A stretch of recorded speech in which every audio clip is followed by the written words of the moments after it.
Green morning ಸ್ನೇಹಿತರೆ, ಈ ದಿನ ನಾನು ರಾಮನಗರ ಜಿಲ್ಲೆ ಹಾರೋಹಳ್ಳಿ ತಾಲೂಕಲ್ಲಿದ್ದೀನಿ. ನಮ್ಮ ಸ್ನೇಹಿತರಾದಂಥ ಗೋವಿಂದರಾಜ್ ಅವರ ಒಂದು ಅದ್ಭುತವಾದಂಥ ಒಂದು ಬಾಳೆ ತೋಟದಲ್ಲಿದ್ದೀವಿ. ಈ ಒಂದು ಬಾಳೆ ತೋಟ ಗ್ರೀನ್ ಪ್ಲಾನೆಟ್ ಟೆಕ್ನಾಲಜಿನ ಬಳಕೆ ಮಾಡಿ, ಗ್ರೀನ್ ಪ್ಲಾನೆಟ್ ಉತ್ಪನ್ನಗಳನ್ನ ಬಳಕೆ ಮಾಡಿ ಈ ಒಂದು ಬಾಳೆ ತೋಟನ ನಿರಂತರವಾಗಿ ಒಂದು ಗಿಡ ಇಟ್ಟಾಗಿಂದ ಹಿಡಿದು ಈ ಒಂದು ಹೂವು ಬರೋವರೆಗೂ ನಿರಂತರವಾಗಿ ಗ್ರೀನ್ ಪ್ಲಾನೆಟ್ ಟೆಕ್ನಾಲಜಿನ ಬಳಕೆ ಮಾಡಿ ಇವತ್ತು ಬೆಳೆದಿದ್ದಾರೆ. ಗೋವಿಂದರಾಜ್ ಆದಂಥ ಈ ತೋಟದ ಮಾಲೀಕರಾದಂಥ ಗೋವಿಂದರಾಜ್ ಅವರಿದ್ದಾರೆ. ಅವರ ಒಂದು ಅನುಭವ ಹೇಗಿದೆ ಬಾಳೆ ತೋಟದ, ಬಟ್ ಏನು ಹೊಸದಾಗಿ ಒಂದು ತೋಟ ಮಾಡಿದ್ದಾರೆ, ನಿರಂತರವಾಗಿ ನಮ್ಮ ಒಂದು ಸಮ್ಮುಖದಲ್ಲಿ ಒಂದು ಒಡಂಬಡಿಕೆಯಲ್ಲಿ ಈ ತೋಟ ರೆಡಿಯಾಗಿದೆ. ಅವರ ಒಂದು ಅನುಭವನ ತಿಳಿಸ್ಕೊಡ್ತಾರೆ, ಕೇಳೋಣ. ನಮಸ್ತೆ ಗೋವಿಂದರಾಜ್. ಓಕೆ, ತಮ್ಮ ಊರು ಯಾವ ಗ್ರಾಮ? ಇವತ್ತು ನಿಮ್ಮ ಬಾಳೆ ತೋಟದಲ್ಲಿದ್ದೀವಿ. ಓವರಾಲ್ ಏನೇನು ಬಳಕೆ ಮಾಡಿದ್ದೀರಾ ಮತ್ತು ಬೇರೆ ರೈತರಿಗೆ ನಿಮ್ಮ ಅನುಭವ ತಿಳಿಸ್ಕೊಡ್ಬೇಕಾಗಿ ವಿನಂತಿ ಗೋವಿಂದರಾಜ್ ಅವರೇ. ಸರ್ ನಮಸ್ತೆ, ನನ್ನ ಹೆಸರು ಗೋವಿಂದರಾಜ್ ಅಂತ. ರಾಮನಗರ ಜಿಲ್ಲೆ ಕನಕಪುರ ತಾಲೂಕು ದೊಡ್ಡೂರು ಗ್ರಾಮದಲ್ಲಿ ಬಾಳೆ ಟೋಟಲ್ 1900 ಗಿಡ ಇದ್ದಾವೆ. ಓಕೆ, 1900 ಒಂದು 10 ಗಿಡನೂ ಎಲ್ಲೂ ಇಲ್ಲ, ಎಲ್ಲ ಯೂನಿಫಾರ್ಮ್ ಆಗಿದ್ದಾವೆ. ಓಕೆ, ಗ್ರೀನ್ ಪ್ಲಾನೆಟ್ ಅಲ್ಲಿ ಬಂದು ಪ್ರತಿಯೊಂದು ಸೀಡ್ ಇಟ್ಟಾಗಿಂದ ಫ್ಲವರ್ ಸೆಟ್ಟಿಂಗ್ ವರ್ಗು ಗೊನೆ ತಳ್ಳೋವರೆಗೂ ಎಲ್ಲ ಗ್ರೀನ್ ಪ್ಲಾನೆಟ್ ಯೂಸ್ ಮಾಡಿದ್ವಿ. ಯಾವುದೇ ಒಂದು ತೋಟದಲ್ಲಿ ಇಲ್ಲೇ ಒಂದು ಹುಡುಕಿದ್ರು ಕೂಡ ಯಾವುದೇ ಒಂದು ಕೆಮಿಕಲ್ ಯೂಸ್ ಮಾಡಿಲ್ಲ ನಾವು. ಓಕೆ, ಒಂದೇ ಒಂದು ಕೆಮಿಕಲ್ ಯೂಸ್ ಮಾಡಿಲ್ಲ. ಏನೇನು ಗ್ರೀನ್ ಪ್ಲಾನೆಟ್ ಉತ್ಪನ್ನಗಳನ್ನ ಏನೇನು ಬಳಕೆ ಮಾಡಿದಿರಿ ಗೋವಿಂದರಾಜ್ ಅವರೇ? ಸರ್, ಸಸಿ ಇಟ್ಟಾಗಿಂದ ಹಿಡಿದು ಒಂದು ಸ್ಟಾರ್ಟಿಂಗ್ ST ಪ್ರೀಮಿಯಮು, ಆಮೇಲೆ ಒಂದೊಂದು ತಿಂಗಳಿಗೆ 2 ಸ್ಪ್ರೇ ಮಾಡ್ತಾ ಬಂದ. ಮಾಮೂಲಿ ವೈರಸ್ ಸೋಲು, ಫಂಗೋ ಹಿಟ್ಟು, FC ಪೌಡ್ರು, ಡೆವಲಪ್ಮೆಂಟ್ ಬಂದು ಗ್ರೋ ನೈಟ್ರೋಕಿಂಗು, ಪ್ರತಿಯೊಂದು ಕೆಮಿಕಲ್ ಅಲ್ಲಿ ಏನು ಫಂಗಸ್ ಬೇಕಾ, ಫಂಗಸ್ ಅಲ್ಲಿ ಇದರಲ್ಲಿ ಫಂಗಸ್ ಬಂದು FC ಪೌಡರ್, ಫಂಗೋ ಇಟ್ಟಿದೆ. ಪ್ರತಿಯೊಂದು ವೈರಸ್ ಸೋಲು, ವೈರಸ್ ಏನಾದ್ರು ಅಟ್ಯಾಕ್ ಆಯ್ತಾ, ವೈರಸ್ ಸೋಲು.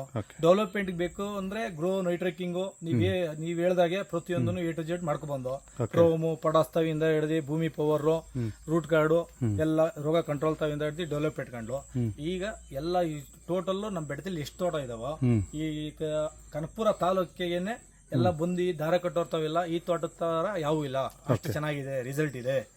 ಆವರೇಜ್ 18 ರಿಂದ 20 kg ಬಂದೇ ಬರುತ್ತೆ ಗೊನೆ ಅಂತ ಪ್ರತಿಯೊಬ್ರು ಹೇಳ್ತಾ ಇದಾರೆ. ಇನ್ನ ಮುಂದೆ ನೋಡ್ಬೇಕು ಸರ್. ಗೊನೆ ಎಲ್ಲ ಈಗ ಆಲ್ರೆಡಿ ಗೊನೆ ಹೂವು ಮೋತೆ ಎಲ್ಲ ಹೊಡೆದಿದ್ದಾವೆ. ಆಲ್ರೆಡಿ ಈಗ 5 ಗೊನೆ ಈಚೆ ಬಂದಿದ್ದಾವೆ, 5 ಚಿಪ್ಪು ಈಚೆ ಬಂದಿದ್ದಾವೆ. ಒಂದು ಓವರ್ ಆಲ್ ನೀವು ಕೂಡ ತುಂಬಾ ತೋಟಗಳನ್ನೆಲ್ಲ ಬಾಳೆ ತೋಟಗಳನ್ನ ವಿಸಿಟ್ ಮಾಡಿರ್ತೀರಾ. ಈಗ ಓವರ್ ಆಲ್ ಏನು ಈ ಸೈಜ್ ಇರ್ಬೋದು, ಈಗ ನೀವು ಅದನ್ನ ಸೈಜ್ ಒಂಚೂರು ತೋರಿಸ್ಬೋದಾ ನೀವು? ದಿಂಡು ಸರ್, ಈ ಬಾಳೆಕಂದು ನೋಡಿ ಸರ್, ಇದು ವೀಕ್ ಆಗಿ ಎಲೆ ಬೀಳುತ್ತೆ ಹೊರತು ಯಾವುದೇ ಒಂದು ರೋಗ ಅಟ್ಯಾಕ್ ಆಗಿಲ್ಲ. ಈ ವೀಕ್ ಆಗಿ ಕೋಲ್ಡ್ ಆಗಿ ಮಡಿಸಿದ ಹೊರತು ಗಾಳಿಗೆ ಯಾವುದೇ ಒಂದು ರೋಗ ಅಟ್ಯಾಕ್ ಆಗಿಲ್ಲ. ಪ್ರತಿಯೊಂದು 1900 ಬುಡನು A to Z ಎಲ್ಲ ಇದೇ ಸೈಜ್ ಇದೆ. ಪ್ರತಿಯೊಂದು ಯಾವ ಕಂಬಾರು ತಗೊಳ್ಳಿ ಸರ್, ಎಲ್ಲ ಇದೇ ಸೈಜು, ಒಂದು ಯೂನಿಫಾರ್ಮ್ ಮನೆಗೆ ಪ್ರತಿಯೊಂದು ಯೂನಿಫಾರ್ಮ್ ಆಗಿ ಇದಾವೆ ಕಂಬಗಳು. ತುಂಬಾ ಒಳ್ಳೆ ರಿಸಲ್ಟ್ ಇದೆ ಸರ್. ನಮ್ಗೆ ಗ್ರೀನ್ ಪ್ಲಾಂಟ್ ಇಂದ ತುಂಬಾ ತೃಪ್ತಿಯಾಗಿದೆ. ಮುಂದೆ ಪ್ರತಿಯೊಂದಕ್ಕೂ ಸೇವಂತಿಯಿಂದ ಎಲ್ಲಕ್ಕೂ ಇದೇ ಮಾಡ್ತಾ ಇದೀವಿ. ಸೇವಂತಿಗೆ ಇದೆ. ಮತ್ತೆ ಬೇರೆ ಏನ್ ಬೆಳೆ ಇದೆ ಗೋವಿಂದರಾಜ್ ಅವರೇ?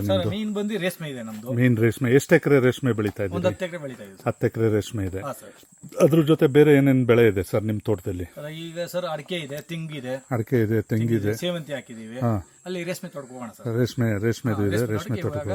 ಬೇರೆ ರೈತರಿಗೆ, ಈಗ ಬಾಳೆ ಬೆಳೆಯುವಂತ ರೈತರಿಗೆ ನೀವು ಏನ್ ಹೇಳಲಿಕ್ಕೆ ಇಷ್ಟಪಡ್ತೀರಾ ಸರ್? ಯಾಕೆ, ಕಾರಣ ಏನು ಅಂತ ಹೇಳಿದ್ರೆ ಸ್ನೇಹಿತ ಗೋವಿಂದರಾಜು ಸರ್, ಈಗ ತುಂಬಾ ಜನ ನಮ್ಮ ಕೆಮಿಕಲ್ ಮತ್ತೆ ಪಾಯ್ಸನ್ ಇಲ್ಲ ಅಂದ್ರೆ ಬಾಳೆ ಬೆಳಿಲಿಕ್ಕೆ ಆಗದೇ ಇಲ್ಲ ಅನ್ನೋ ಒಂದು ಮನಸ್ಥಿತಿಯಲ್ಲಿ ಕೆಲವು ರೈತರಿದ್ದಾರೆ. ಆ ರೈತರಿಗೆ ಏನ್ ಹೇಳಲಿಕ್ಕೆ ಇಷ್ಟಪಡ್ತೀರಾ ಗೋವಿಂದರಾಜ್ ಅವರೇ? ಸರ್, ನಾವು ಯಾವುದೇ ಒಂದು ಕೆಮಿಕಲ್ ಯೂಸ್ ಮಾಡಿದ್ರೆ ಅದು ರೋಗ ಕಂಟ್ರೋಲ್ ಮಾಡಿ ಸುಟ್ಟಂಗಾಗುತ್ತೆ, ಡೆವಲಪ್ಮೆಂಟ್ ಕೊಡಲ್ಲ. ನಮ್ದು ಯಾವುದೇ ಒಂದು ಫರ್ಟಿಲೈಸರ್, ಪೆಸ್ಟಿಸೈಡ್ ಈಕ್ವಲ್ ಮಾಡಿದ್ರೆ ಜೊತೆಗೆ ರೋಗನೂ ಕಂಟ್ರೋಲ್ ಆಗುತ್ತೆ, ಆದ್ರೆ ಡೆವಲಪ್ಮೆಂಟ್ ಅಂಶನೂ ಇರುತ್ತೆ. ತುಂಬಾ ಯಾವುದೇ ಕಾರಣಕ್ಕೂ ಸೇಡ್ ಆಗಲ್ಲ, ರೋಗ ಇಮಿಡಿಯೇಟ್ಲಿ ಕಂಟ್ರೋಲ್ ಆಗ್ತದೆ ಪ್ರತಿಯೊಂದು. ಓಕೆ ಗೋವಿಂದರಾಜ್ ಅವರೇ, ಈಗ ಹೂವು ಬಂದಿರೋ ಜಾಗದಲ್ಲಿ ನಾವು ಈಗ ನಿಮ್ಮ ವಿಡಿಯೋ ಮಾಡಿದ್ದೀವಿ. ಮುಂದಿನ ದಿನಗಳಲ್ಲಿ ಗೊನೆ ಕಟಿಂಗ್ ಆಗಿ ಗೊನೆ ಬಂದಾಗ ಈಗ ನಾವು ಆವ್ರೇಜ್ 18 ರಿಂದ 20 kg ಎಕ್ಸ್ಪೆಕ್ಟೇಷನ್ ಇದೆ. ಭಾಳ ಅದ್ಭುತವಾದಂಥ ತೋಟ ಮಾಡಿದ್ದೀರಾ. ನಿರಂತರವಾಗಿ ಈ ಒಂದು ಕೆಮಿಕಲ್ ಮತ್ತು ರಾಸಾಯನಿಕ ಮತ್ತು ವಿಷ ಬಳಕೆ ಮಾಡ್ದೇ ಈ ಒಂದು ಮಟ್ಟದ ಒಂದು ಗ್ರೀನ್ ಪ್ಲಾನೆಟ್ ಟೆಕ್ನಾಲಜಿ ಬಳಕೆ ಮಾಡಿ ನೀವು ಏನು ಇವತ್ತು ಬಾಳೆ ಬೆಳೆದಿದ್ದೀರಾ, ತುಂಬ ಜನ ರೈತರಿಗೆ ಮಾದರಿಯಾಗಿದೆ. Thank you very much sir. Thank you.